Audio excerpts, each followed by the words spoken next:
Mill-5 ġurnali li ħarġu llum il-ġurnal tal-Partit Nazzjonalista biss ma tax priorità fuq il-faċċata tiegħu lil pjan ta' gvern ġdid biex irraħħas il-kontijiet tad-dawlu tal-ilma. Il-ġurnal l-Orizzont qal li minn dan ir-roħs mhux biss ser igawdu l-familji, iżda ser igawdu wkoll in-negozji, l-industri u l-ambjent.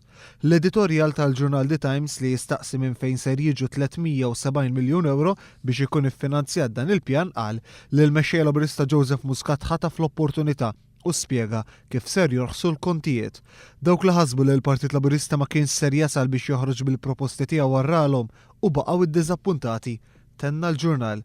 Dan għaliex fi kliem The Times dak li l-Partit Laburista ppreżenta tlieta filgħodu kien pjan professjonali b'espożizzjoni dettaljata.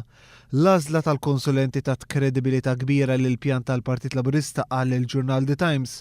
Dwar il-konsulenti li ntużaw anke mill-Gvern, il-ġurnal Malta Today jgħid li l-Partit Nazzjonalista ser ikollu biċċa xogħol diffiċli biex jikkritikhom.